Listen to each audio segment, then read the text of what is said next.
Okay. Well, good evening, everyone. I'm excited that you are here, especially given the weather. We had quite a few people sign up, but I'm not surprised that we're a smaller group tonight. So thank you very much to all of you for making the effort to come out. My name is Ilka Riddle, and I am the director of the Center for Excellence in Developmental Disabilities. We sit here at Children's Hospital, but there are 67 centers like ours across the country. So each state has at least one of those centers, and we have 4 core functions as centers. We work on helping people with disabilities be included in society and to be independent, productive citizens. And our 4 core function, how we do that is we do some research, we do information dissemination where we get information out to people with disabilities, family members, but also get information to professionals about the needs of people with disabilities or resources that are available. We also do interdisciplinary training where we work with professionals that either work in healthcare settings or in communities or in state agencies on how to better serve people with disabilities. And then we do community services which includes collaborations with community partners and also community training. So what we're doing tonight falls within the community training, information dissemination, kind of 4 core functions that we have as a USED. You all, when you came in, could pick up a lavender sheet. That lavender sheet gives you a little bit more information on what USEDs do, how they are structured. And the other side gives more specific information about our USED and what we specifically do. And it also has contact information for us, our website, as well as our Facebook page. I also want to introduce you to Emily, who's over there. That's Emily Belts. She works at the USED, and she helps tonight to organize this event. So if you have any questions, you can come to her, and she can help you out. I also wanted to make sure that you all had an opportunity to sign in when you came in, that you had an opportunity to pick up the handouts that were out there, and that you were also able to pick out the evaluation sheet that we have. So at the end of the session, it's really important that you fill that out for us and just leave it at your seats so that we have the feedback from you guys on the sessions. We'll just go straight through as a whole session, so we're not going to do any bathroom breaks or anything like that, or food breaks. Certainly you can always get up and just pick up some food in the back. The restrooms are when you go back out where the elevators are, you pass the elevators. After the elevators, you can turn right. There's a hallway, and then again to the right there are the restrooms. You can't really miss them once you make that right turn. Let us know if you need anything. This is going to be a very interactive session, so you're actually going to try out some applications. David will demonstrate some. We'll do some videos, so it should be a really great interactive sessions, and certainly we would welcome your questions at any time. So to get you the most out of this session, I will turn it over to David in just a second after I introduce David to you guys. David O'Hara is the Chief Operating Officer of the Westchester Institute for Human Development, which is also a University Center on Excellence in Developmental Disabilities, just like our USED. So it's one of our sister USEDs in the country. He's also an Associate Professor in the School of Health Sciences and Practice and an Assistant Professor in the Department of Pediatrics and Community and Preventative Medicine at New York Medical College. He authored and co-authored several successful federal, state, and local grants in research, training, technical assistance, and program development. For the past several years, he has pursued research interests in health disparities of individuals with intellectual disabilities. His current research and work focuses on the potential of innovative information, communication, and social networking technologies to promote the participation of individuals and families at risk in the systems of care developed to address critical health, developmental, and family support issues. I'm really excited that David is here today and has joined us. He did an earlier session this morning, and he will do another session tomorrow. So I'm really excited to have David here and help us better understand how we can use smart technology in the cloud to improve health outcomes for individuals with disabilities. Thank you, David. So I'm going to show you some videotapes. I'm going to show you some applications on iPads, and I'm going to feel free to ask questions and ask me to explain things in detail as we go along. So feel free to break in. What I want to start with is an example of where technology... Hello, my name is Gino. I lost my voice after a stroke when I was 12. I read in the newspaper that you help people with voice problems. Can you help me find my voice again? That was about 10 years ago. Gino wheeled himself into our offices using the slight movement he had in the fingers of his left hand. That was all the movement he had from the neck down to power his chair up to our assistive technology suite, with a piece of paper in his hand that basically said just what I've had you listen to. At that time, we would have been giving him choices that involved a device that was about a third bigger than this and at least 10 times heavier than this. It needed a special mounting on his wheelchair and cost $7,000. Today, the same functionality exists on an iPad. It's called a program called ProLoquo to Go, and it's $189. So that's what smart technology is doing to the world and its potential for people with a range of disabilities to find applications that will enable them to deal with functional issues, communication issues that they have, or find supports if they've got cognitive disabilities for things that they need to plan for or do on a regular basis that they can't do without some supports. And so we're going to be looking at examples of that tonight. Our institute is the same kind of a place as the one that you have here in Cincinnati, but it has a slightly different history to the one that you have here. And we've always played a big role in piloting innovative service models for people with disabilities. And so this is the kind of thing that we do a lot with. We started using this technology for people with progressive neurological diseases, so people with ALS, Lou Gehrig's disease, who are going to lose all function over time and eventually would lose their voice, but still had their brains fully intact. And that was Gino's issue. Gino, although he was now fully physically disabled, his mind was fine. And so from the age of 12, when we first got to know him in his early 50s, over 40 years, well, almost 30, 40 years, he had not had a voice. Nonetheless, he completed his high school diploma and he got an AA degree from the local community college, all with the ability to use the fingers of his hand and write with left-handed. So when we set him up with a communication device, you can see it's got a keyboard there, and all across the top is a word prediction feature. When you press a button, a different display of words show up so that it can make communication pretty straightforward. And now he uses this device, and he can have conversations with whoever he wants, because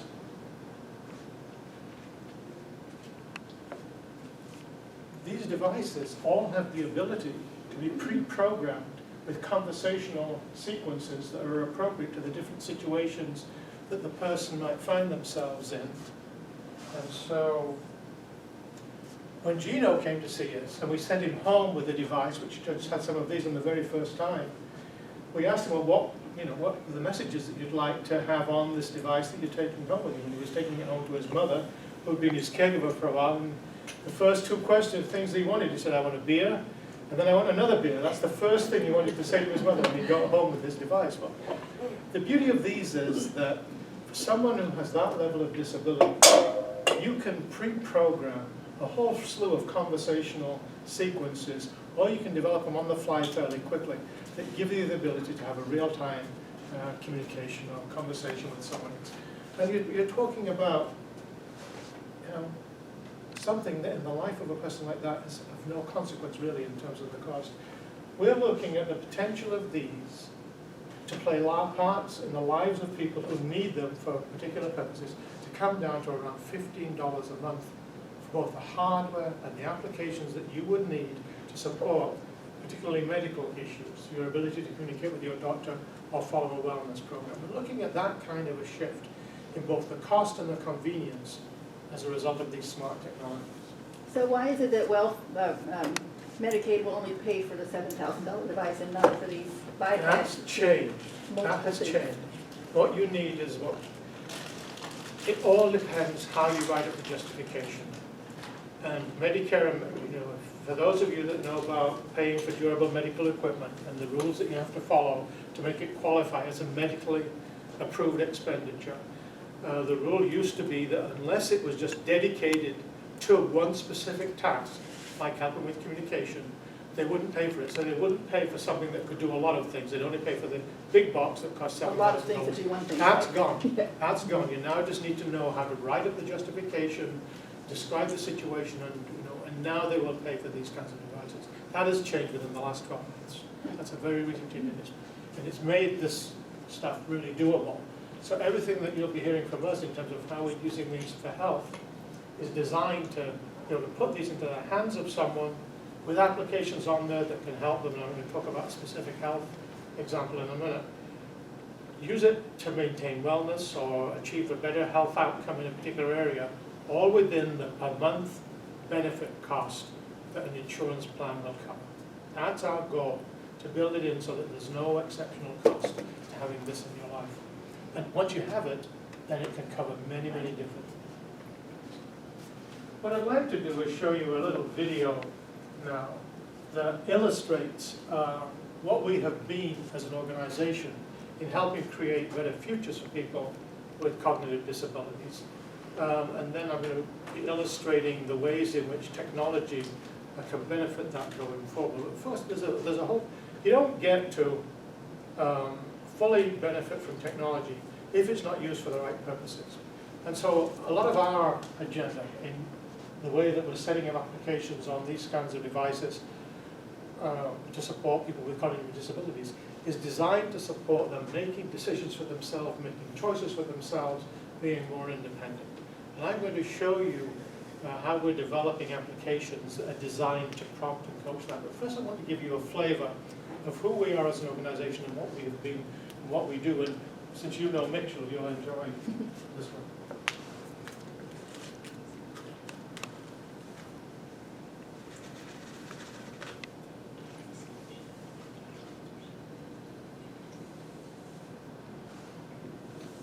Is it coming up there? We've lost this. Oh, here we go.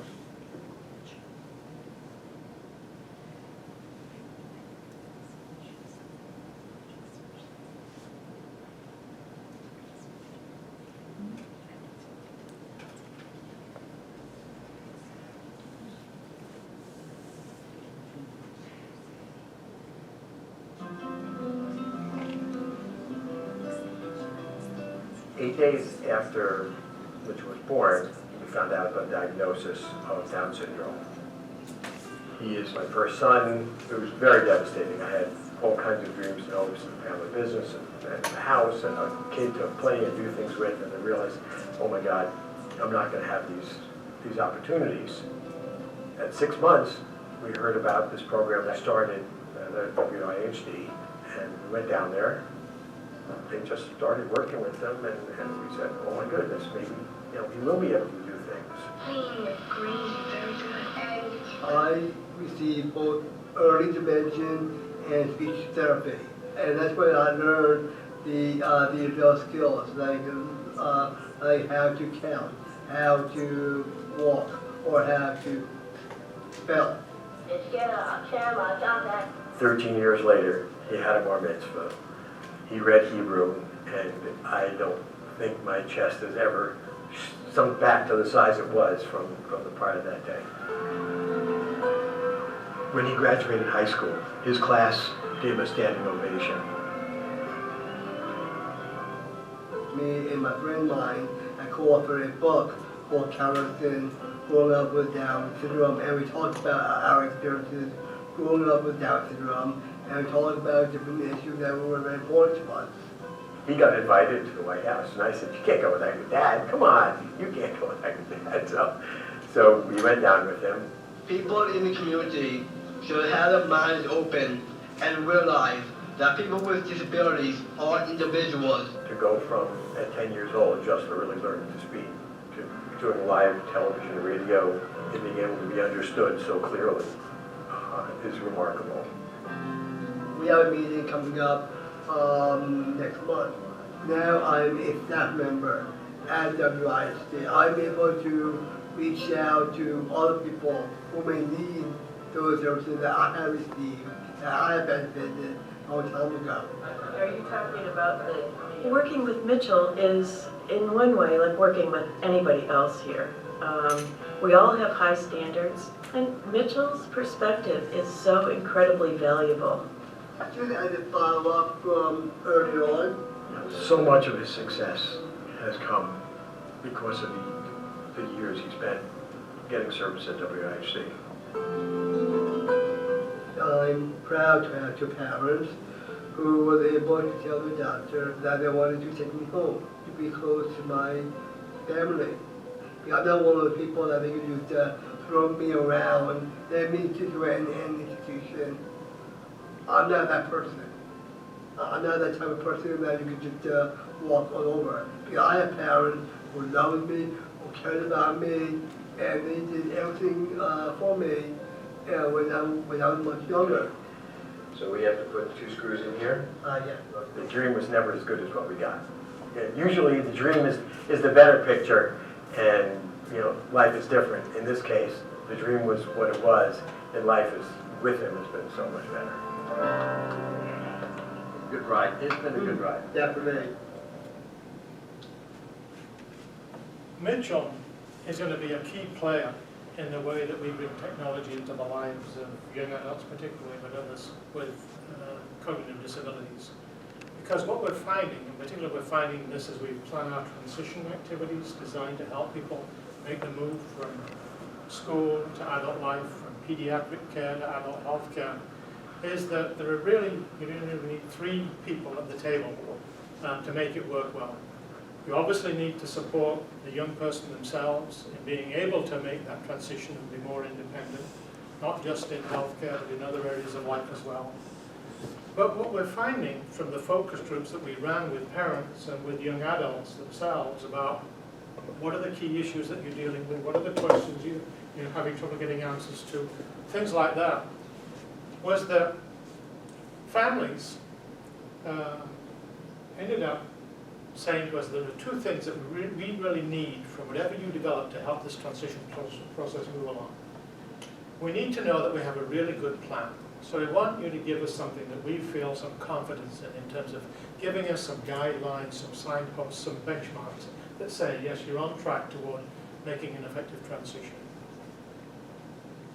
And that, I'm going to show you some of the things that we do with that. But the other thing is, and we asked them, we said, everything else that you're telling us, obviously, for example, we had a young mum there with twins who were in their late teens, early 20s, and she could see them going to college. She felt that they had the ability to go to college, but she couldn't see them managing their medicines. So there's a letting go. We call our curriculum a strong plan and letting go. The curriculum for parents is that kind of a picture, has those 2 themes, creating a good plan and then finding the ability to let go. And it's not going to be enough to just have an equivalent training program for the young adult that teaches them the skills. They've really got to feel it's working well, but the parents not have the best team. So Mitchell's going to lead our peer support, peer mentoring program as we start to implement transition programs for young adults and introduce them to the skills and tools that are necessary to make that transition. And so one of the things that Mitchell helped us do was work on the development of surveys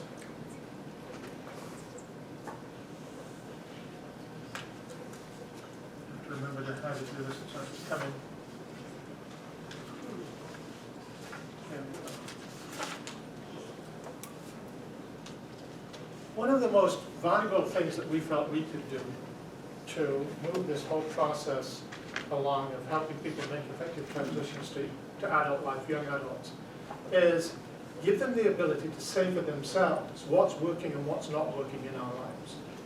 Whatever kind of a service plan they're in, what do I like about it, what don't I like about it? I don't know if you're familiar, are any of you familiar with the National Core Indicators survey that happens?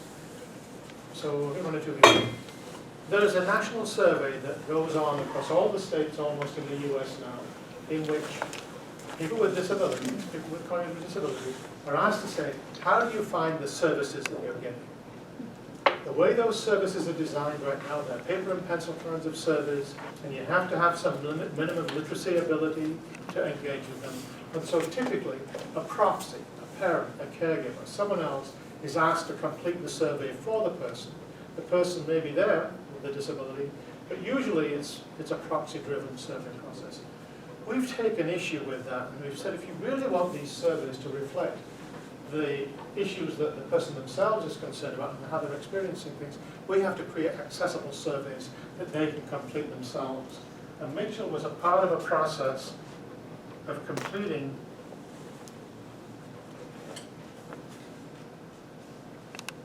an accessible survey that asks people, how Do you accept the terms and conditions that were explained to you by the test administrator? And would you like to participate in this study? How do you find your daily life? How do you like where you're living? How do you like the friends are? You have those kinds of things. And we took that national survey, took some questions, and turned it into a survey that was read to the person and gave them choices about the answers to the questions, and I'm going to demonstrate to you now. So the consent process was read to the person, and this is all part of showing them, and then we had they could read. So I said no then, so it kicks out. I'm going to just repeat it again. For the first question, Do you accept the terms and conditions that were explained to you by the test administrator? And would you like to participate in this study? Thank you for participating in the self-determination survey. So Here's your first question. we had 10 What questions. color do you like best? We had 10 questions at the beginning designed to show the person how the iPad technology and the survey process was designed to work. And so we had simple questions that were showing them the technology.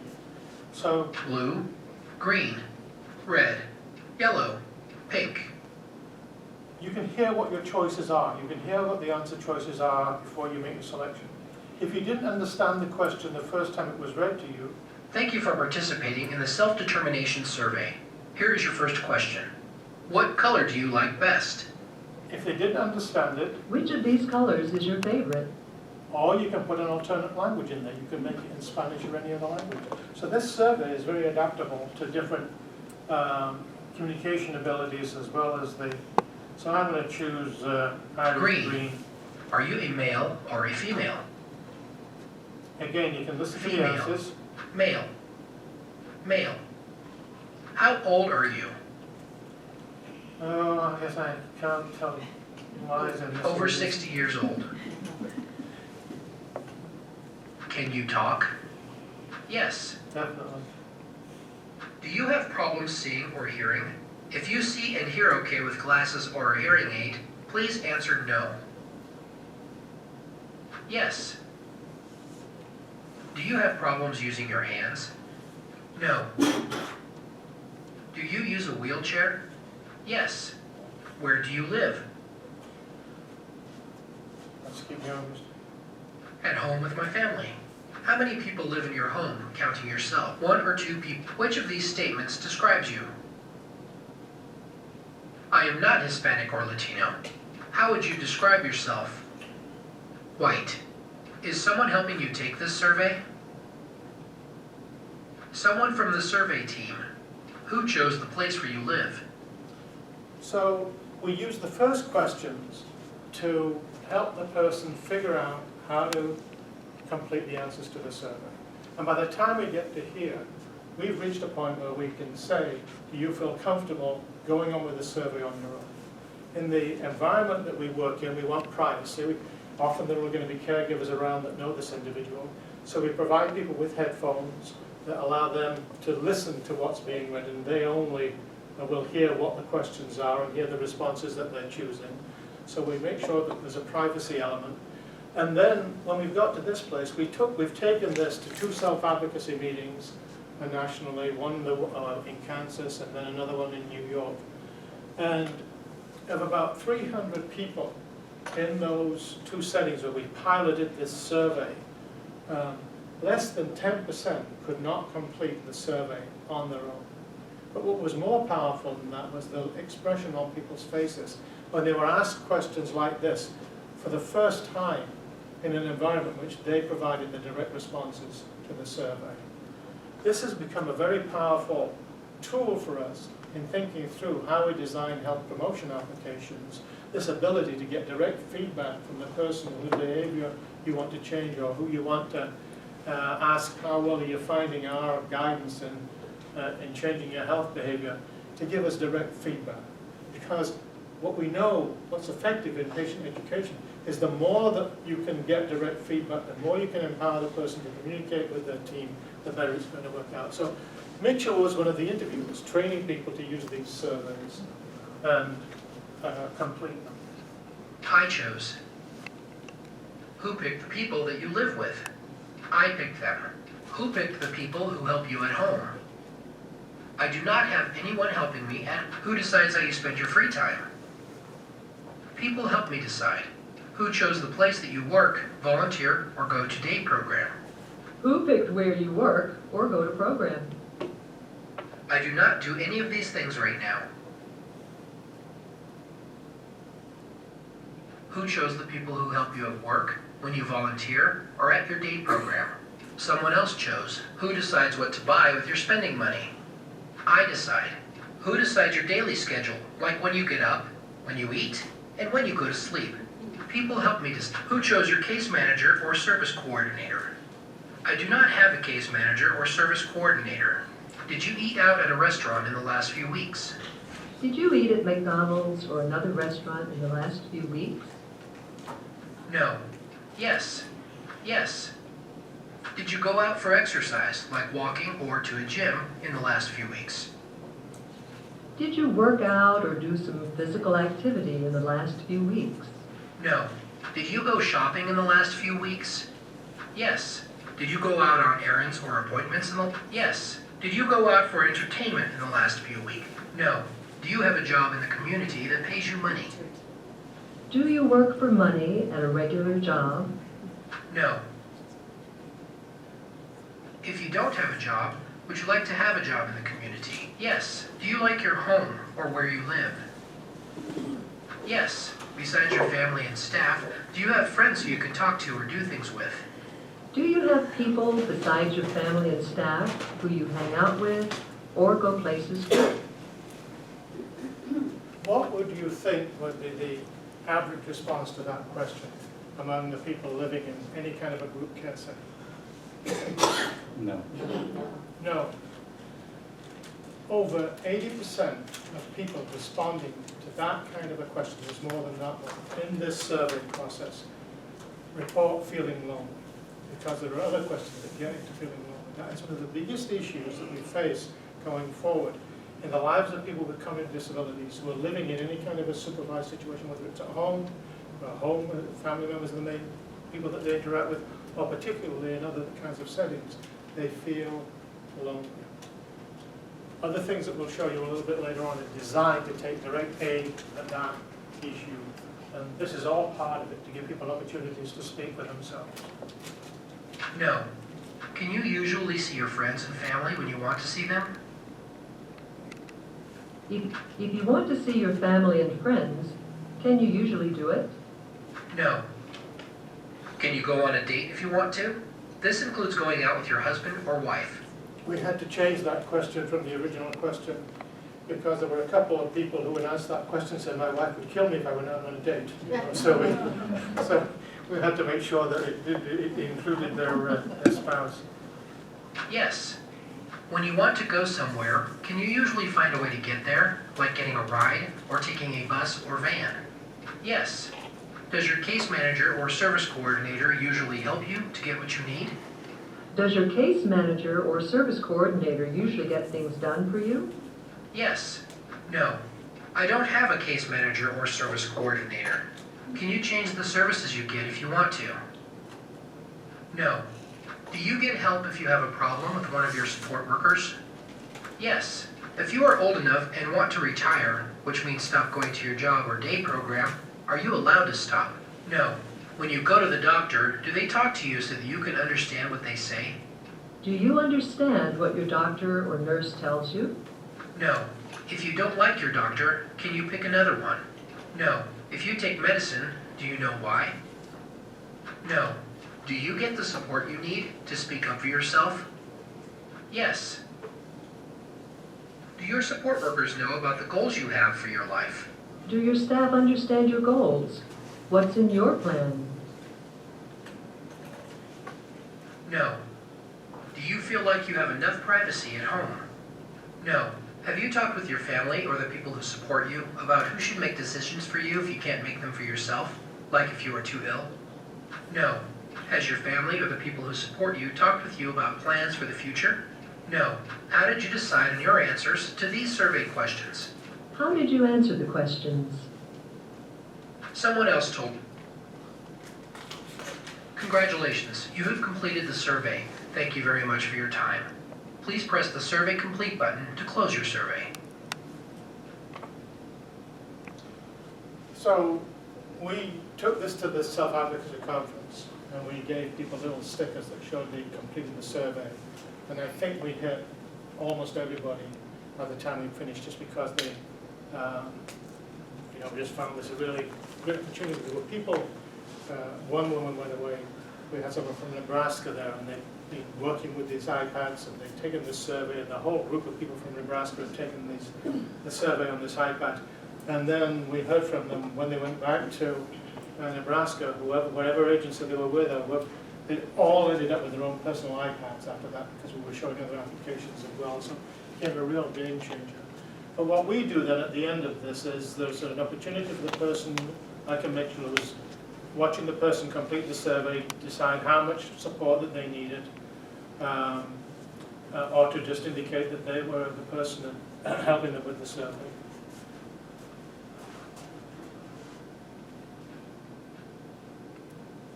What keys are you pushing up there? We can't. I'm pressing the buttons that you see on your screen. This is all, I don't have to touch the iPad, so I'm just touching the iPad. This is all on the iPad. So if I were holding it up, you'd see it. But what you're watching me is touch the iPad, not the icons that are showing up on the iPad. And that's just moving us through. It's just a typical way of working with an iPad.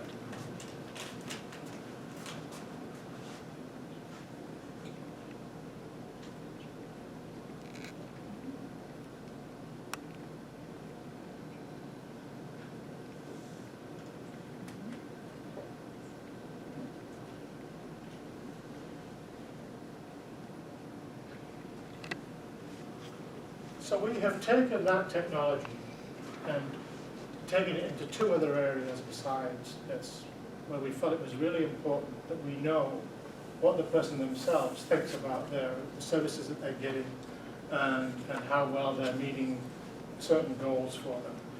The other, I'm going to show you a little bit later on, the CAP survey. We're a major healthcare provider for the people in our area. We provide a lot of adult health services. We want to become their medical home. If you want to become a medical home for people, that's a government-designated classification, and you have to meet certain standards. And one of those standards is that you have to provide direct feedback from the patients that are using you for services on their experience of services. So we took the same kind of a survey designed to get that information from people using a clinic or a private doctor's practice, and we turned it into the same kind of an application that you're seeing now for the National Core Indicators Survey. And we had the same kind of success with that. We did it as a research project. We took an existing survey, we turned it into this software application, and in 2 weeks in our own clinic we had about 90 people who completed the survey, and only 3 could not tell us directly how their experience of going to see the doctor was that particular day. We're building this technology into a lot of the things that we want to see people with cognitive disabilities to promote self-direction and choice and decision making, to find out if it's actually working. Because what you're seeing here, you saw me type in at the end, the person lives in Ohio and their age. That was all the identifiers we wanted to distinguish one survey response from another. But in a Wi-Fi, in an environment as we are here, where you're using the wireless or the internet as a means of, of working, if you're looking at the we can send the results of those surveys directly to our computers back in our office and collect them without ever having to touch a piece of paper or handle any of the data that's being collected. It all comes in electronically, it goes into our database, and it is analyzed, and we get the results displayed. So what we're showing here is one of the most economical ways of doing surveys like this, and at the same time we're showing that we can create surveys that people themselves can respond to. And we want to use that in many different ways as we seek to explore the possibilities of technology like this to create different opportunities and lifestyles. So let me take you to another little video clip for a minute.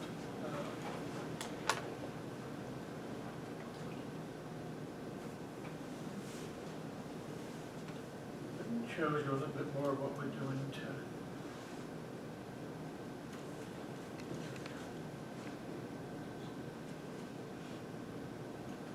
this is great. I like this.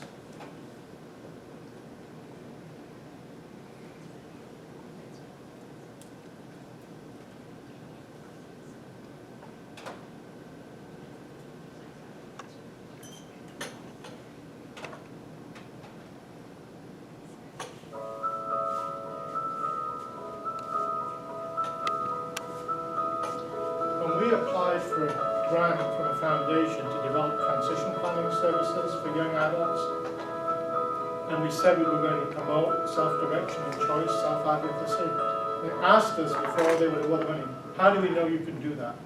And we sent them this video to show them how we... I want to say something that was told to us when Ellie was about 7. We went to this neurologist, and he said, Mrs. Finkelstein, you should place him, because he'll never even tie his shoes. Hi, I'm Ellie, and I'm a graduate of Project Surge. The purpose of Project Surge is to get young adults with disabilities ready for work, and the main goal is work. It's a one-year program for students in their last year of high school. Instead of going to school, they go to school at a work site, so they go to work. I saw it in all the students, not just Ellie, where it was the day that the students got their lab coats. It really empowered them. It was the moment that I saw these kids, second week of program, turn from children into adults. Naomi, she's the greatest. She believed in me from day one. You know, that word belief is the difference between what the neurologist said and him going and finding his own job. Ellie actually called me yesterday to tell me that he had applied for a job. He says, and I just went on my own. I don't need no agency to find me a job. He came out of Surge really feeling, I can, and then these are the tools I have that make me can. The staff's advice helped me grow as a human being, nurtured me, and helped me become what I am today. What I like about working is that it's a good feeling, it's a scale of independence. I'm hoping when I go up to Albany to vouch for all the people with disabilities and hopefully get more work for us, especially people who can't even function like I can. I want work for them. You know, for him to feel, not only can I, but I can help others too. Now it's finally happening that people with disabilities are getting their chance. With work, with Surge, with life.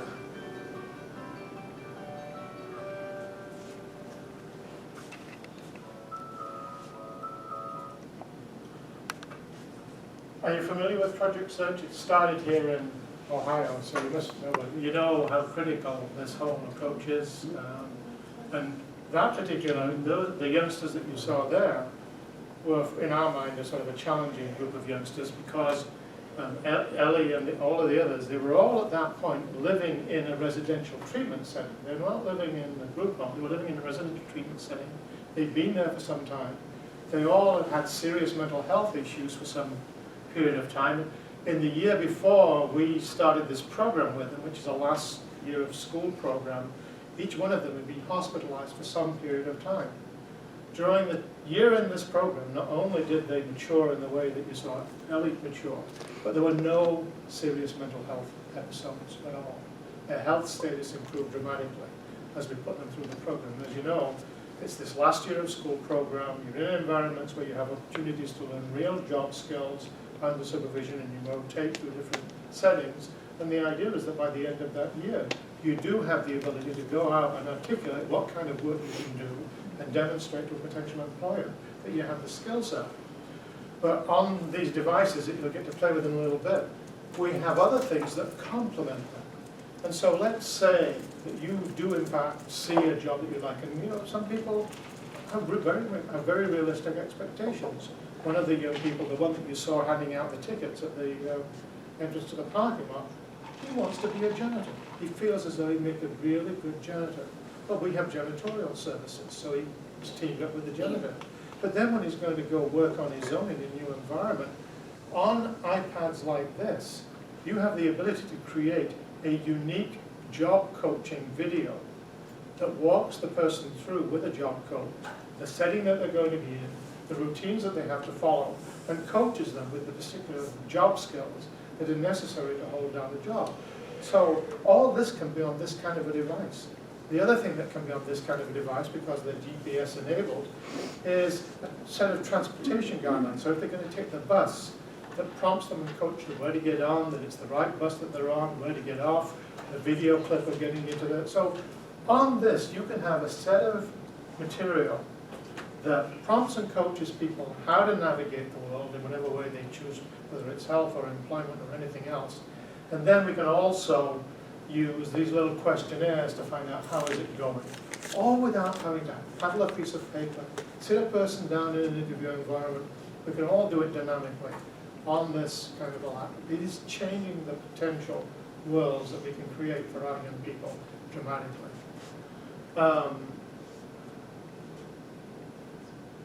No, I was probably past it, was the other video. You saw the other half of the family, the other part of the family in the other video. Those of you that didn't come in early enough missed seeing our therapy dog, who was in Dougie Daycare today. In the previous video, you saw our CEO talking to Mitchell. Do you remember that? Well, that's my wife.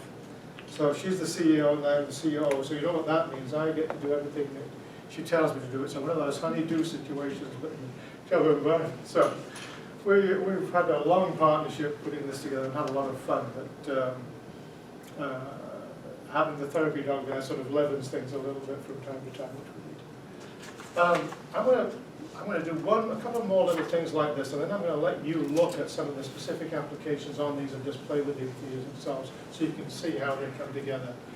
Because we can demonstrate just how you can use them in different ways. David? Yeah. So, question. Oh, I'm sorry. Yeah. Sorry. I was just curious, how successful have the graduates of your Brooks Project Search program been in finding jobs after graduation? 4 out of the 6 for us have jobs done time and finish. 4 out of the 6. It's just, 100% is 1,000% better than anything we can afford. And you remember that these were youngsters who were in a residential treatment center. They were not even in a regular track. They were not living at home with families with that kind of background. These were people that had to mature in all sorts of different ways during that time with us. But we just, we were a good environment for it. As part of the issue, we just had a real ability to create some good experiences from them. But Naomi, the person that you heard talking from our staff, absolutely nailed it in terms of treat them like adults, have expectations of them as adults, and you get the behavior that you expect. It's the same whether you've got a cognitive disability or not. All of our teenagers, the more you ask them to be mature, the better chances you have that they might be mature. I have a question, I'm sorry. How did you probably have an application, but how did you determine what they would like to do in that last year so that they're prepared to go and get a job? We have a range. How does that person, that disabled person, get whichever thing that he's going to like or we create a range of different job opportunities. So they don't just do one thing that whole last year. They do a variety to see what they like. Right. We rotate them through 3 different settings because we want them to get used to changing from one supervisor to another supervisor and learning how to get along. We want them to experience job coaching in different environments. You really are consolidating skills rather than training them for a particular job in the year. But during that time, they get to choose which ones they want to try. And this is all like in-house, in one building? On the campus. So you aren't actually sending them out to different jobs? There aren't companies involved to help you? The cafeteria is run by a private company on campus. The janitorial services are run by a private company. And then there are other jobs that are part of either the medical center, the medical college, or our own institute. So we try to have a nice range, and we try to have them experience the typical kind of work environment as far as we can. I mean, it's the project search model. It's And exactly we have what's that started. here too, so if you're interested, I can give you the contact information for Project Search. They sit here at Children's Hospital. Okay, yeah, because he's sophomore and I'm just like, where am I gonna go with this? Projects, what? It's Project Search. Project Search. Yeah, like just like searching, search.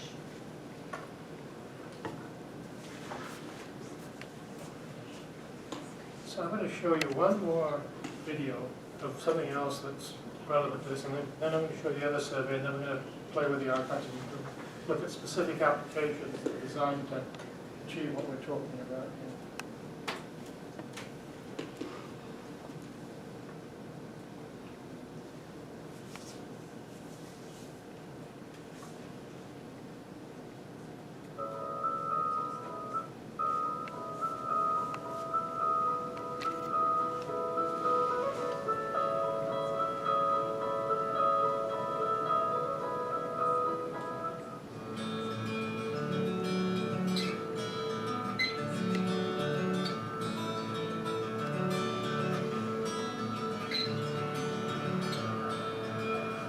Why do we go to college?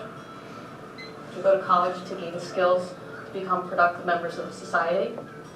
For most students with disabilities, they go from high school to some sort of supported adult program, and they never get that opportunity to find their own independent path.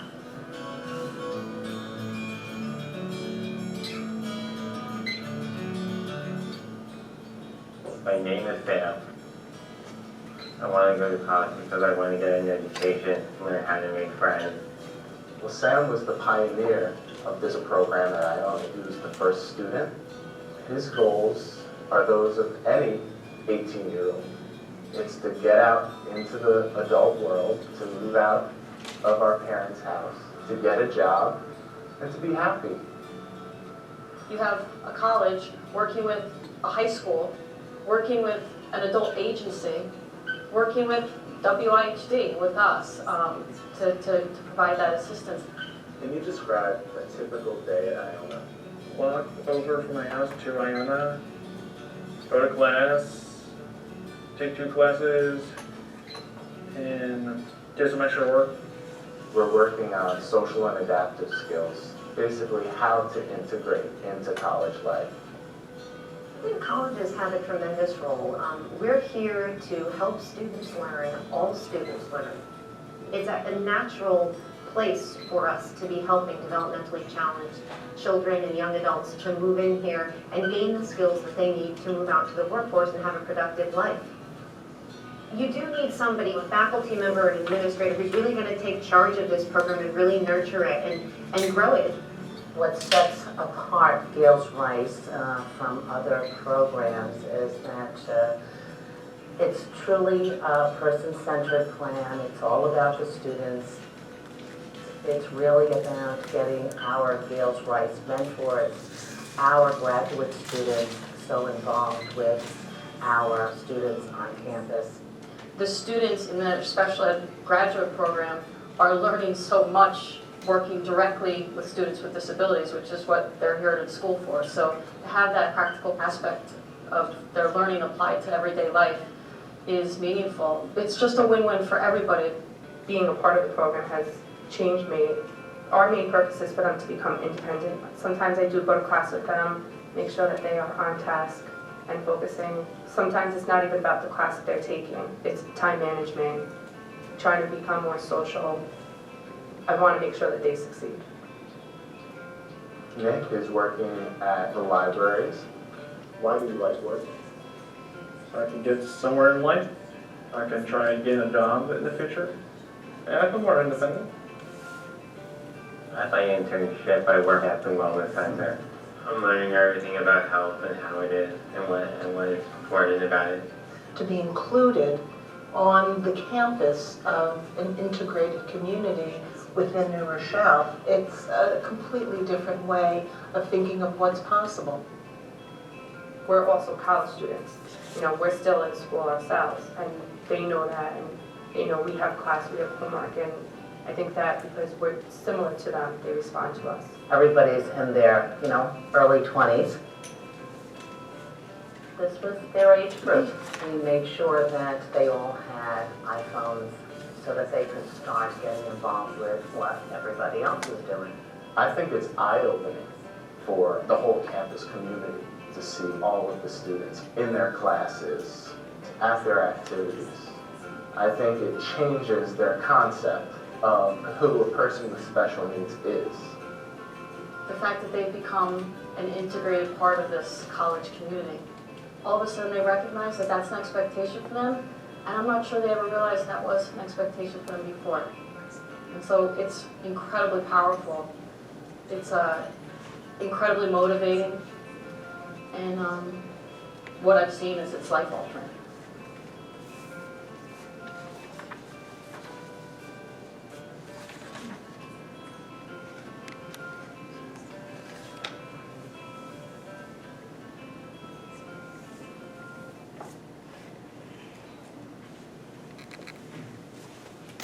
iPhones. I mean, it got 2 or 3 seconds, but that's what you're thinking about in terms of the technology. iPhones, the ability to use text messaging if you're in the ability level that these young people were, the ability to use Facebook and other kinds of applications to have that kind of interaction, to have a social life. That's the other dimension to this. I mean, those mentors, you saw what they were like. They were terrific people, the people that were the mentors of those young people. But it was also engaging in the typical pattern of communication, using the iPhones, keeping track of you at a class yet, you know, just getting them used to using smart devices in the same way that we take for granted was another central part of all of that. It's giving these people typical experiences with the typical use of technology that then what we call the millennium generation, this new generation, from 2 on up, is being exposed to. And so part of our goal, and what you're seeing here in terms of specific demonstrations and applications, is in fact to find ways to make technology more accessible. And these are as good as it's going to get for a little while, but they constantly get better. To make these such that people with cognitive disabilities have no trouble accessing them and using them, and then to create applications that increasingly provide them with tools that they can use to manage life as independently as possible.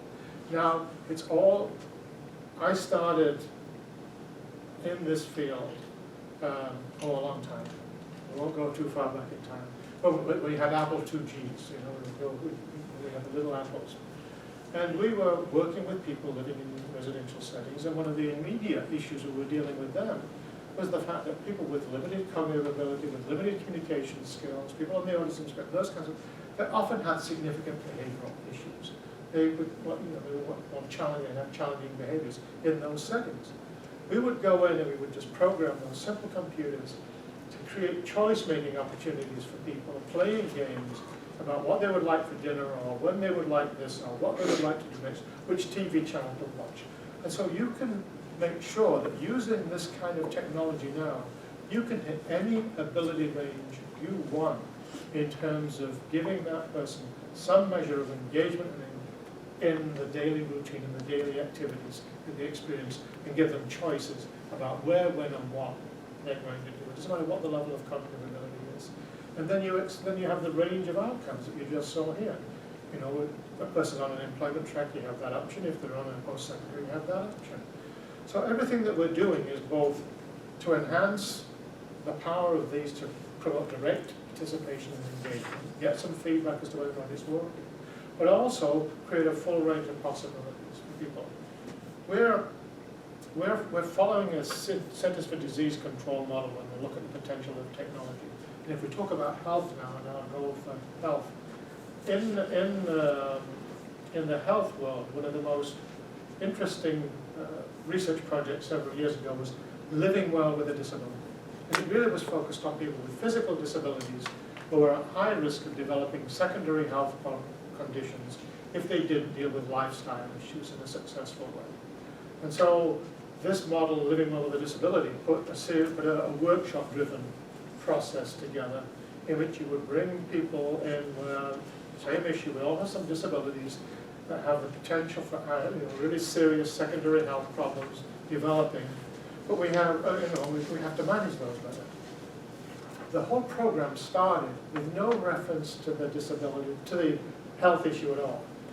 What are your goals in life? What would you like to do? And they had to spell those out. The first class was on how do you think about goals, how do you set goals, what are your choices. The next class they came in, and the task was, well, let's develop a plan on how you're going to achieve those goals. What do you have to do? What do you have to learn? What skills might you have to acquire? And by the 4th or 5th session, you might get into the role that their current health status and the potential for developing high blood pressure or whatever it was would become the issue. Because if you don't take better care of your health, then a lot of these things are not attainable for you. So what I'm going to show you for a minute now is how we took that basic model and turned it into a health education application, again, that you'll get to play with on here, that is designed in the health arena to take this kind of technology and use it to create self-directed, self-managed understanding of health status and what I can do about it. So let me just move on to that for a minute. Change back over.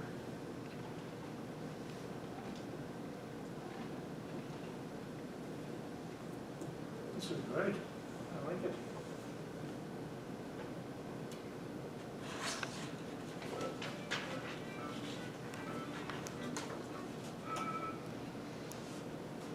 Welcome to My Health, My Choice, My Responsibility. Please select the session that you would like to view. So we modeled our health education module. This is now available as an app on an iPad. It's out there now. Following that same approach. And we originally developed it as a paper and pencil kind of a thing that we did in a group with people from a specific congregate care setting, a group home. But then we turned it into this self-directed application.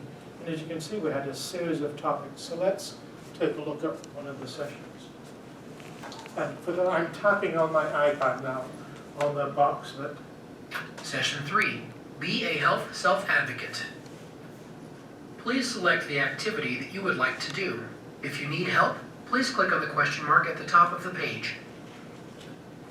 An important part of staying healthy is visiting your doctor every year. This is often called your annual physical exam. The doctor wants to make sure that you are healthy and that the different parts of your body are working well.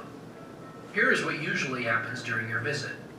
Before you see the doctor, a nurse will weigh you on a scale and measure your height. The nurse will take your pulse by holding your wrist and counting your heartbeats. The nurse will also take your blood pressure using a cuff over your arm and listening with a stethoscope. You may need to go into the bathroom and urinate into a cup in order to test for certain diseases. Blood may have to be taken from your arm.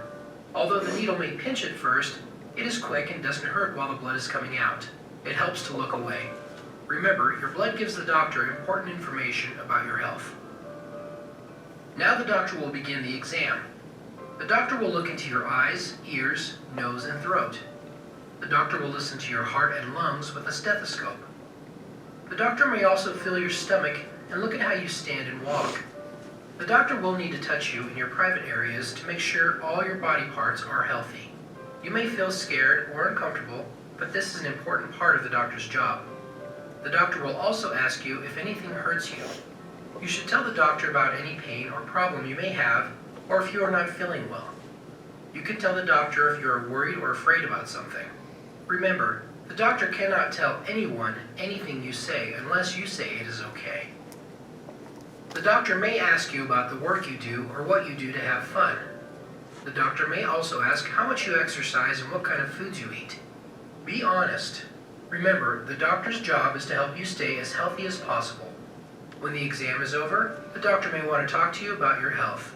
It is a good idea to have someone with you to listen to what the doctor says. Ask questions about anything you don't understand. Show the doctor your health plan and find out what else you need to do at home to stay healthy. Sometimes you need to see the doctor because you are sick or hurt yourself. You need to tell the doctor what hurts and when it hurts. You can write down any questions you have before you go. The doctor may do some of the same things that were done during your annual exam. You may also need some special tests to help you find out why you are sick or hurt. These are called diagnostic tests. Diagnostic tests may be done in the doctor's office, at a clinic, or in a hospital. If your doctor says you need to have a test done, you can ask what the test is for, and if you have to do anything special before the test. For example, sometimes you can't eat before a medical test. Ask what exactly will be done to you, and if it will hurt at all. The doctor or nurse should explain all of this ahead of time. If you don't understand something, ask questions. Find out if someone could be with you during the test. Then, ask what will happen after the test. Sometimes, a machine is used to get information about you. You might hear the doctor or nurse say you need an X-ray, MRI, or CAT scan. These are different machines that are used to take pictures of the insides of your body. They don't hurt you, but they may make you feel uncomfortable because of the way you have to stand, sit, or lie on a table. You have to stay very still, which can be a hard thing to do. You usually have to undress and put on a special gown first. The person running the machine will give you directions on what to do. Ask questions if you do not understand what is happening. It is important to stay calm and relaxed. Try to think about something that you enjoy. Sometimes you will need to take medicine to make you feel better. The doctor will give you a prescription that you will have to bring to the pharmacy where you will get the medicine. It is important to take the medicine as often as the doctor says. You may already take other medications. Let the doctor know if you are taking medications that other doctors prescribed for you. You need to take all of them. Each one is helping you to be healthy. It may help you to buy a pill case at the drugstore to help you remember when to take your medicine. The doctor may also tell you to do certain things to help you feel better. For example, you may have to rest in bed or drink a lot of water. You should write down what the doctor tells you to do. The doctor will also tell you if you need to come back for a checkup. If so, you must make another appointment. Let the receptionist know your work, school, or day program schedule so you can make an appointment for a time that is good for you. Write down the date and time for that appointment. You need to follow through with taking your medicine and doing whatever the doctor told you to do. This will help you to stay healthy. Sometimes you need to have something done, like an operation, or a special test that is not a routine procedure. The doctor will explain why this will help you be healthier. These are called the benefits.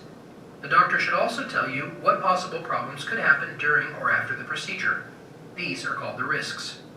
The doctor needs to tell you all of this so that you or your support person can give informed consent. That means that you understand the benefits and risks and that you would say it is okay to do it. It is very important that you have someone to discuss these medical issues with you.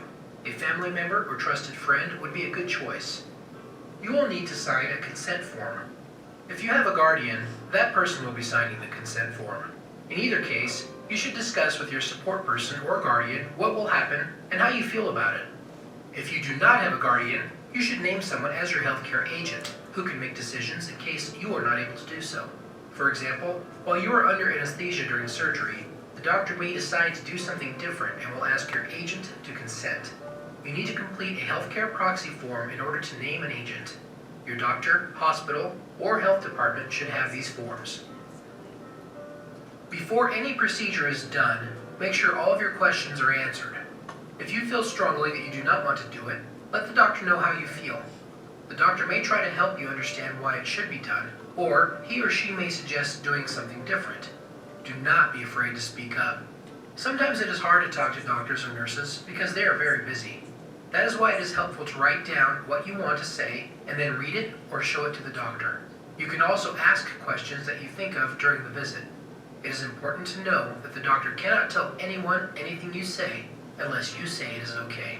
So be honest. It is okay to ask the doctor to speak directly to you. You may also ask the doctor to draw a picture to help explain anything that you do not understand. It may be helpful for you to tape record what the doctor says. Ask the doctor first if it is okay. Listen carefully to what the doctor says. When the doctor finishes speaking, it is helpful for you to repeat what was said to make sure you understood everything. This is important if the doctor told you certain things that you have to do at home to stay healthy. It is a good idea to have someone with you who can also listen to what the doctor says. Then, you can also talk with your support person about what you need to do. Before you go to your doctor's appointment, it is helpful to think about what you need to bring to the doctor's office. Think about what you would like to tell the doctor and questions you would like to ask. To help you remember these things, you can use the form called My Medical Appointment.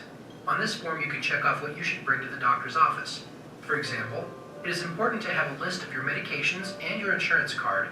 You may also need a check, credit card, or money. You might want to bring your health information form if the doctor doesn't have it already. There is space on My Medical Appointment to write down why you are going to the doctor. You can write down what bothers you and when it bothers you. You may have questions to ask. You can write down everything you want to know. There is also space for you to write down what the doctor tells you to do. It is a good idea for your support person to write this part down while you are still with the doctor to make sure you don't forget anything. Here is an example of the My Medical Appointment form. Remember to bring My Medical Appointment with you to your appointment. It will help you to be better able to speak up about your health. Speaking up for good health is an important self-advocacy goal. You may want to include using My Medical Appointment as one of the steps you can take to reach your health self-advocacy goal on My Health Plan.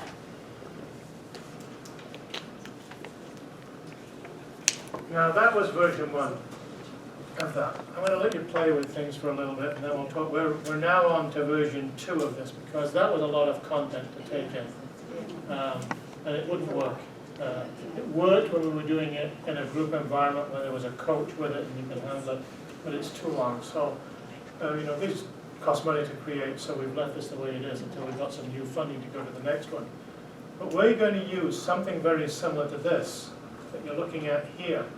If we're getting the money, we've got a funding proposal into the National Institutes of Health Institute for Dental and Craniofacial Disease, designed to create something similar to this, specifically to help a person with a cognitive disability, a young person with a cognitive disability, understand why it's important to clean their teeth regularly. And so we're going to take this basic model with a little video clip, but much shorter than this, that says, this is why you clean your teeth regularly, this is what a difference it can make in your life. And then there'll be another short video clip, and this is how you clean your teeth properly. There'll be a demonstration of what it takes to clean your teeth properly. And then there'll be another video clip that they won't see, but will be embedded in the application. Because the beauty of this kind of technology, this kind of smart technology now, is that they have alarm clocks built in there. And you can tell that alarm clock to turn on and do various things with this piece of technology whenever you want it to. And so what we will have set up in here is, when would this person like to clean their teeth? How many times a day and at what time of day? And we will customize an application specific to them that has the iPad turn on in the morning or in the evening at a time that they've chosen, and it will say, Jane, you told us you wanted to clean your teeth after supper tonight, it's now time.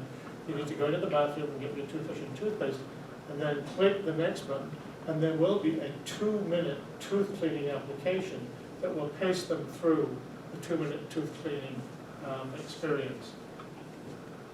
The beauty of this technology then, we've applied for research funding, so we have to demonstrate that it's successful. And so we'll be looking at a lot of the things that you saw with that long educational piece, and we're breaking it down into smaller segments. And then we'll be using that survey questionnaire model that you saw to present people with questions to see, did they get the message, did they understand, can they give us feedback that yes, it was their choice of times. So we can ask all sorts of questions. We're dealing with the cloud now. In our experimental work, all of these things will be in a Wi-Fi environment, because we will want to be able to track how well the person followed through on the listen and learn. There'll be questions to show, did they understand the messages, and we'll be able to get that data. There'll be, as they're following the application, there'll be other questions to see, is it okay, do you find this helpful? So all the way along, we'll be able to get feedback, qualitative feedback on how they're finding using this to remind themselves to clean their teeth. And then they'll come in to see the dentist. And the dentist will do a baseline before they start, and then they'll follow. So we're hoping within the course of about 6 months, if we get funding, that we'll be able to show that this kind of a patient education module can take people with a range of cognitive abilities and give them tools that will allow them to understand what they have to do to promote their health, and then follow through on a targeted program that is specific to them in complying If that works, the next one that we're going to go after that will be diabetes self-management, because that is one of the most frequent chronic health conditions among people with cognitive disabilities. People with cognitive disabilities are 6 times more likely than the general population to have type 2 diabetes. And some colleagues in Ireland have been working on a modification of their diabetes education self-management program for use by people with cognitive disabilities, and we're going to put it into this kind of a setting and then try it out and see if we can, and again, a range of abilities, so it won't work for everybody, but where it works, for people who have the need communication skills or literacy ability, we're going to see if we can actually promote better self-management and achieve them better compliance with the basic measures you would use. So this is powerful stuff as it goes along. I'm going to pass these around. I've got 4 of them, so if you can just find your way to groups, because I want you to play with that other survey yourselves. We've got the survey on here. Why don't we, the 3 of you, I'll put one for this table here, and one for 2 of you. Get to the survey. We have other visual things. They've all got passwords on them. Oh, no, they don't. This one's fine. The list should include all the items you need to buy. Use a shopping cart or basket when shopping. They help you carry your groceries. Grocery stores have products on shelves on both sides of the aisle. Walk down the aisles to look for items on your grocery list. When you find items you are looking for, put them in your cart or basket. Some products are found in special sections. The dairy section has products like milk, cheese, and butter. Well, we just did all this on the The meat department has products like pork, beef, chicken, and turkey. Some products are kept in the Please tap the topic you would like to view. fast food restaurant. At a fast food restaurant, your food is ready for you as soon as you order it. A menu board I think they all know that one. shows prices What do you want? you can order. Cashiers type your order on a computer and tell you how much to pay.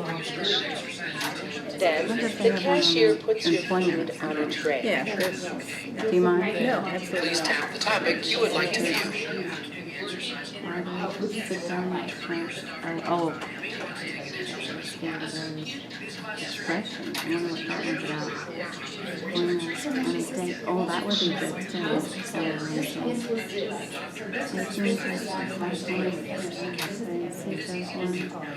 School. You may already have some. If not, you can suggest getting something like an exercise bicycle or a treadmill. Maybe you want to go to the park or to a health club, but you have no transportation or no one available to take you. Perhaps you want to join a dance class, but you don't have enough money. Or maybe you have too many other activities during the day that you can't fit in physical activities. These are all the reasons why it may be hard for you to get started. If so, you need to talk with your support person to see how you can deal with these problems. You must say how important it is for you to be active. Let everyone know that being active is an important part of being healthy. Speak up for your good health. You can get more information on physical activity from the website, the National Center on Physical Activity and Disability, at www.ncpad.org. Be sure to write down your physical activity goals on My Health Plan. You can include these goals in your schedule every day by making them part of your individualized service plan or personal plan. Show My Health Plan to your service coordinator or support person so that the goals can be added to your personal plan. The best way to get started is to do something right now. Take charge of your health and get moving. These are some that we thought were really helpful that are demonstrated. The actual chart children sign up for my chart. You want to try the test? And get that information. Listen, And it's web-based as well as. Right here? No, right here. Just want to make sure that people knew that. I need to get moving because issue with the health I know plan where that- directly information is that linked, obviously you your try doctor to. orders Where's you that? also You can touch it and it's supposed to read. Education. Exercise helps my body work better. So that if It will help me feel better and have more energy. whatever that somebody else would know. Both. So what do you think? You have to pick the answer.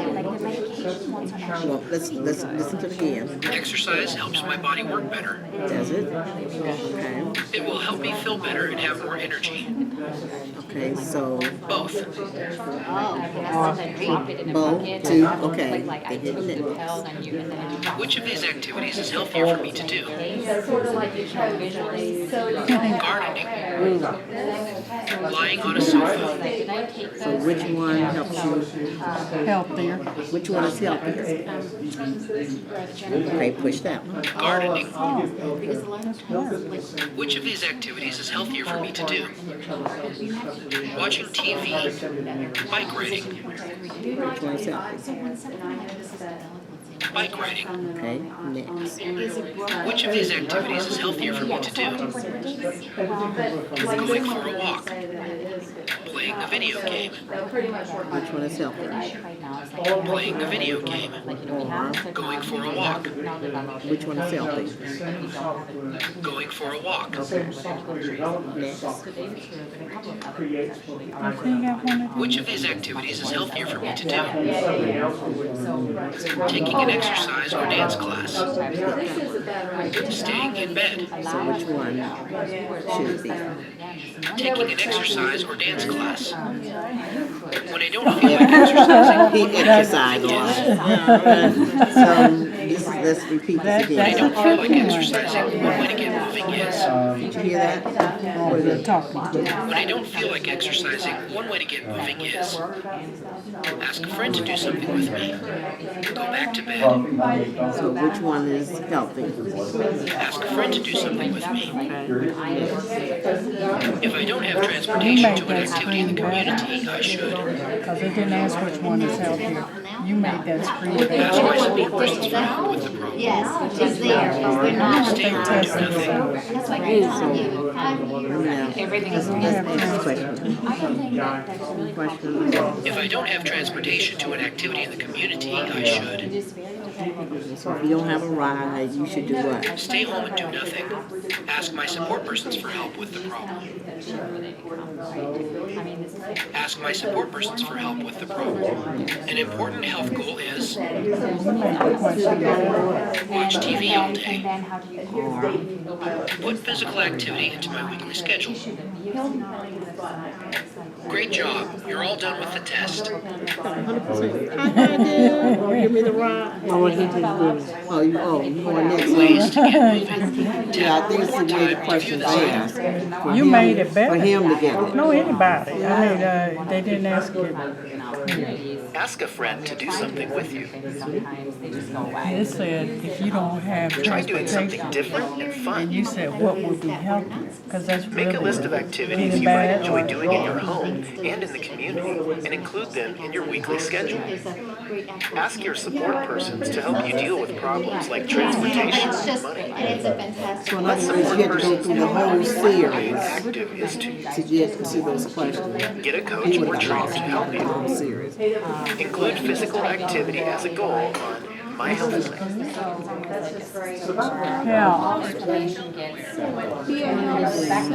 Yeah, that's what he did. 3. Be a health self-advocate. That's what Tap he one more did. time to view this session. Or maybe we Select should, the activity that you would like to do. young man, try this. Click on the question I don't want to see that video. on the doctor's visit. Tap one more time to view this item. I can transfer like so people to the other start with How a lot of their technologies and other kinds of devices come together to create, you can see it there, living the smart life. So let's just take a few minutes to.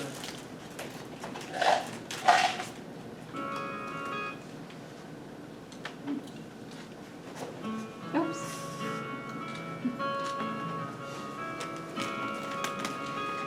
Is it loud enough?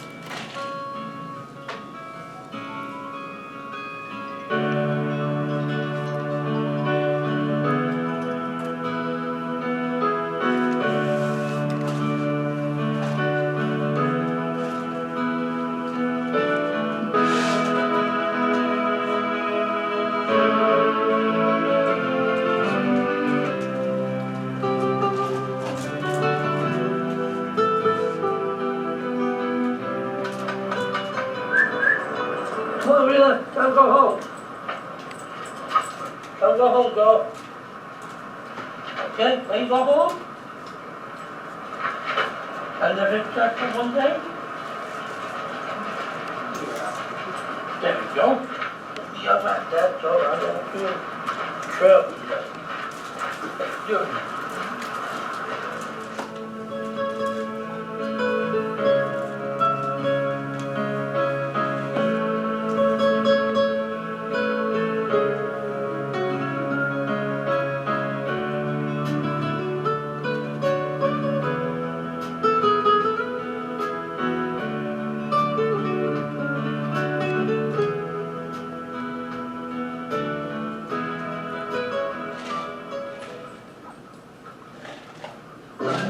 Welcome home, Rusty. Your apartment is secure.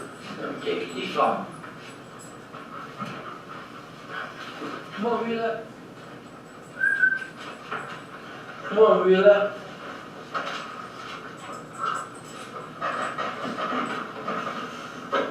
I'm sorry, we are out of dog treat. Like an apple?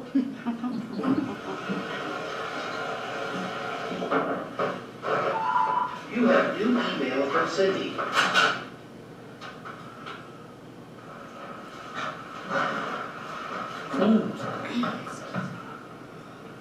got your message, Rusty. Yeah, I'd love to come over tomorrow night.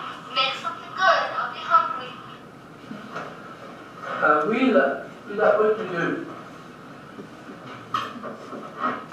We are in Wheel 12. I don't know why I'm gonna fist for Cindy.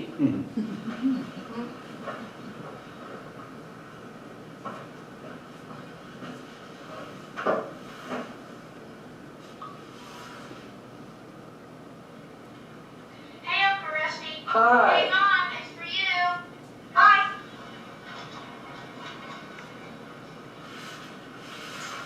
Hey, Rusty. It's good to see you. What's up? Hi, sis. Cindy's coming over tomorrow for something good to eat. I'd like to have that recipe of that good spaghetti of yours. Oh, absolutely. But you'll need to make a quick trip to the grocery store. I'll send you the ingredients on your mobile while you go, and then tomorrow I can send you the recipe. How's that? Thank you, sis. I'm on my way. Talk to you later. Okay, I'll see you soon, big brother.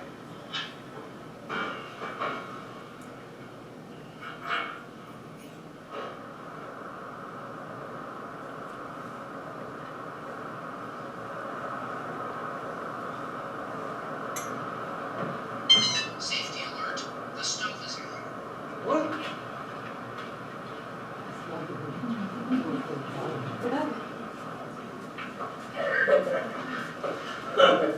How come we didn't tell me the stove was on?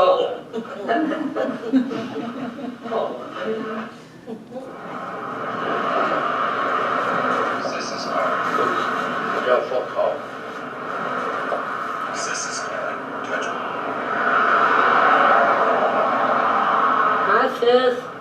Hi, Rusty. I just sent you the shopping list on your mobile. Thank you. I'm on my way to the store. Sounds good. I'll do the boys for me. Oh, okay, I will. They're looking forward to going to the movie with you next week. See you later. Goodbye.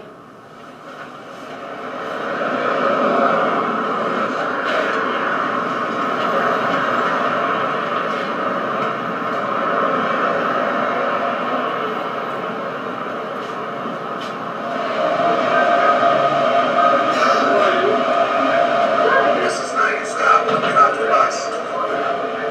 This is not your stop. Don't get off the bus.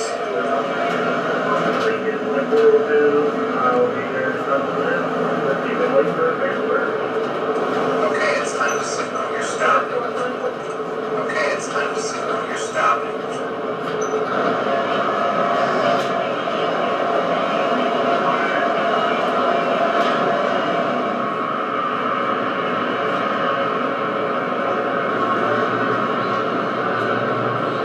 $40 chicken and cow 3. Voice fingerprint match successful. Transaction complete.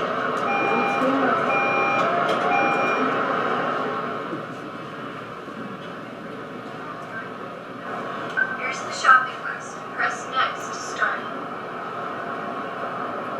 1 jar of spaghetti sauce as shown in the picture.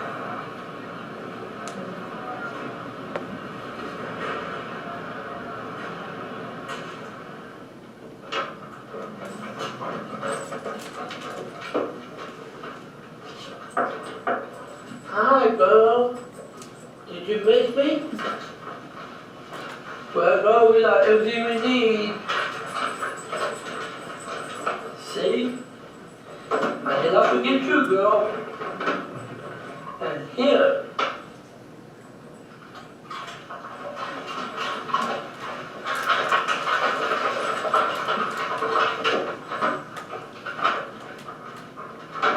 Well, girl, I think that you just place cleaned up. I think the kitchen and the bathroom, and you can do the dinner. Let me know when you get done.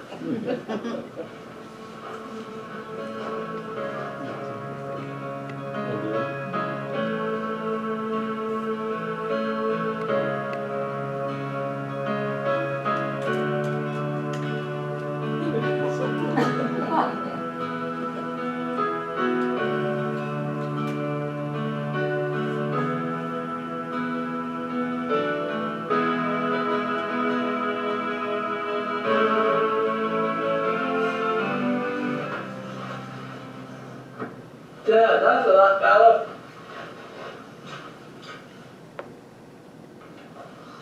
Hey girl, let's see if they cooked that white well yet. Moby Dick by Herman Melville. Now continuing your story. At last some 4 or 5 of us were summoned to our meal in an adjoining room. It was cold as Iceland. And besides a bedstead and center table, could see no other furniture belonging to the place but a wood shelf, the 4 walls, and a paper fireboard representing a man striking a whale. And things not properly belonging to the room. There was a hammock. Hey girl, I fell asleep. Did you get that white well yet? Oh, since me that recipe. I don't think Cindy wants breakfast for supper. Good night, girl.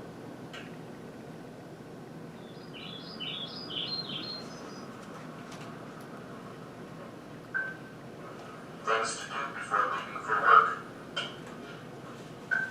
Plug in your computer. Turn off the coffee pot. Turn off the lights. Take Rita for her morning walk. Well, hey there, Rusty. Hello. How you doing? Doing okay. We're out a little early today, huh? Yes, we are. Hey, I was wondering, you want to come over and watch the Packer game tonight? That'd be a good one. We got plans made. You do? Oh, okay. Oh, yeah. All right, you got a big plan made then. Oh, yes. Oh, good for you. That sounds like fun. Well, anyway, maybe next time then. Okay. All right, dude. So we'll see you around. Enjoy your walk. Sure, thank you. Well, off to work. See you later.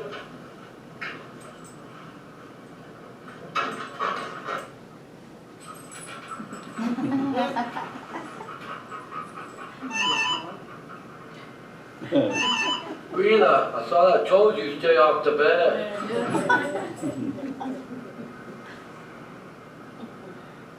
Well, it's 4 o'clock. I'll be home soon.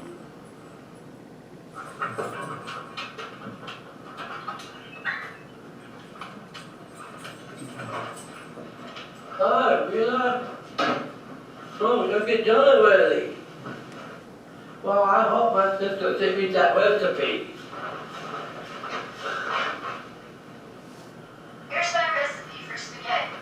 See, Rena? I told you they wouldn't forget. You were good for nothing.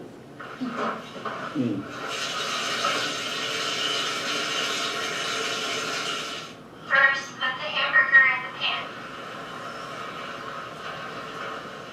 Get out the big pan for the noodles.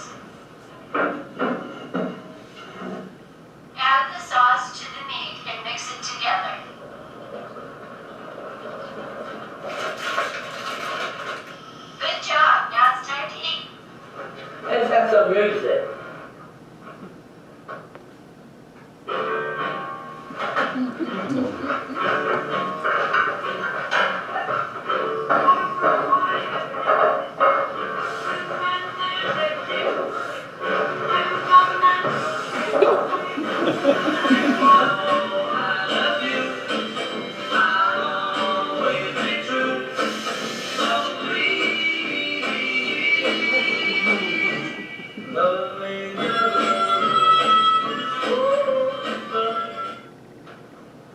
Hi, Rusty.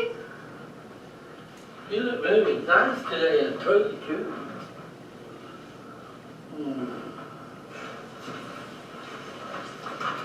What's that mean? That will help before you put the cheese on.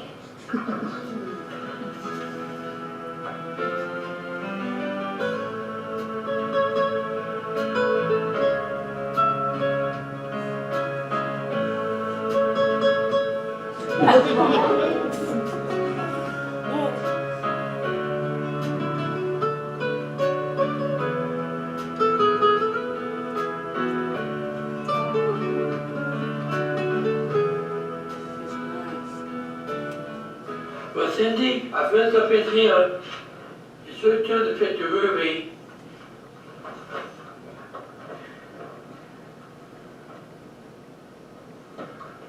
Tap again. Where would you like your movie played? Big screen. What movie did you pick? Lady and the Tramp. That's a good one.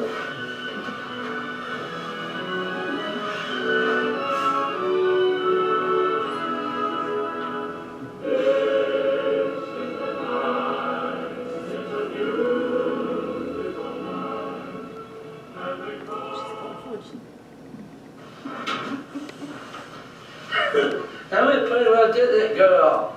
Boy, I had a fun time. What do you think, girl?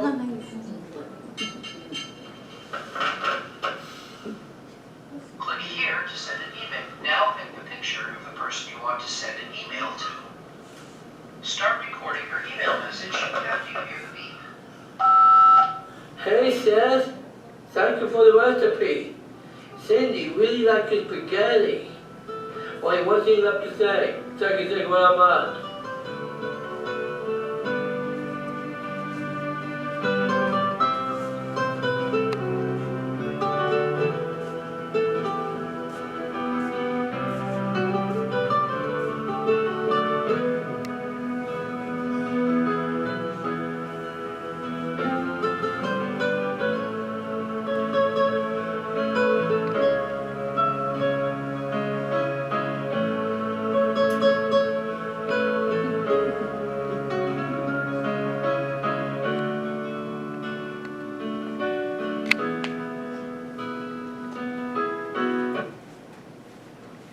So those are our partners in crime for all of the different things that we're going to be conjuring up as we move forward into the health arena with all of that functionality. But everything that you saw there is a working capability right now that can be integrated to achieve those kinds of goals or independent health management, health promotion goals. So we're talking about the realm of the feasible and the possible right now. It just takes our imaginations to figure out how best to put it together.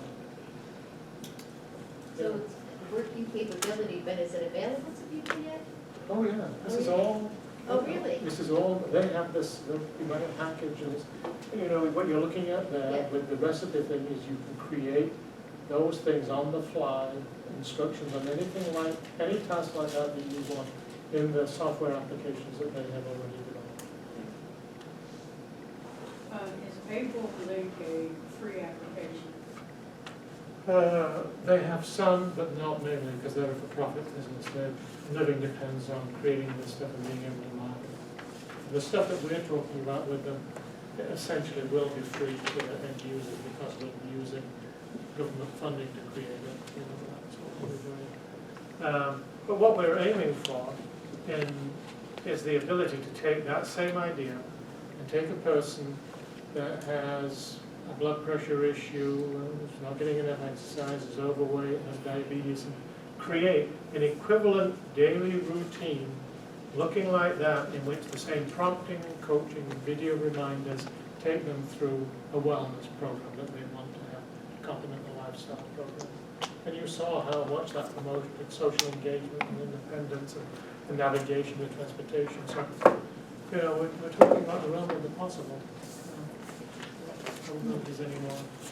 What goes along with this is there's a move afoot now by one of the big national entities that's concerned about the long-term issues of people with cognitive disabilities to have technology declared a right of theirs, so that you have the right to that kind of a technology to allow you to live as independent a lifestyle as possible.